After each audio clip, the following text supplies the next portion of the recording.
अहम ख़बर ॾियो खैरपुर में पुलिस ॻुझे इतला ते कार्रवाई कंदे 3 जाबदारनि खे गिरफ़्तार करे वरितो आहे।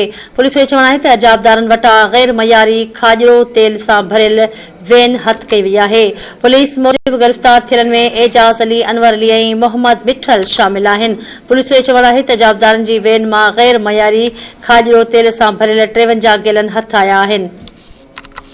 आगाह कई पिया खैरपुर में पुलिस ॻुझे इतला ते कार्रवाई कंदे 3 जाबदारनि खे गिरफ़्तार करे वरितो आहे। पुलिस जो चवणु आहे त जाबदारनि वटां गैर मयारी खाजरो तेल सां भरियल वैन हथ कई वई आहे।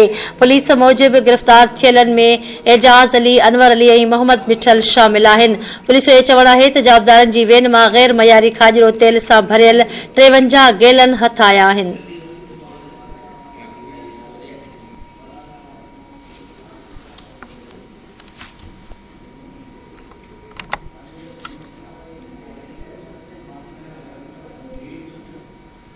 सिन्हा खे ॿुधाई पिया खैरपुर में पुलिस ॻुझे इतला ते कार्रवाई कंदे 3 जाबदारनि खे गिरफ़्तार करे वरितो आहे। पुलिस जो चवणु आहे त जाबदारनि वटां गैर मयारी खाजरो तेल सां भरियल वैन हथ कई वई आहे। आगाह कई पिया पुलिस मूजिब गिरफ़्तार थियलनि में एजाज़ अली, अनवर अली ऐं मोहम्मद मिठल शामिल आहिनि। पुलिस जो चवणु हो त जाबदारनि जी वैन मां गैर मयारी खाजरो तेल सां भरियल 53 गैलन हथ आया आहिनि।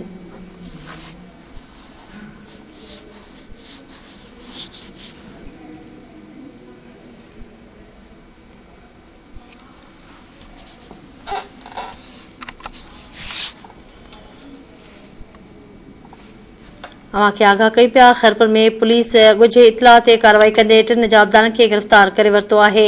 पुलिस जो चवणु आहे त जाबदारनि वटां गैर मयारी खाजरो तेल सां भरियल वैन हथ कई वई आहे।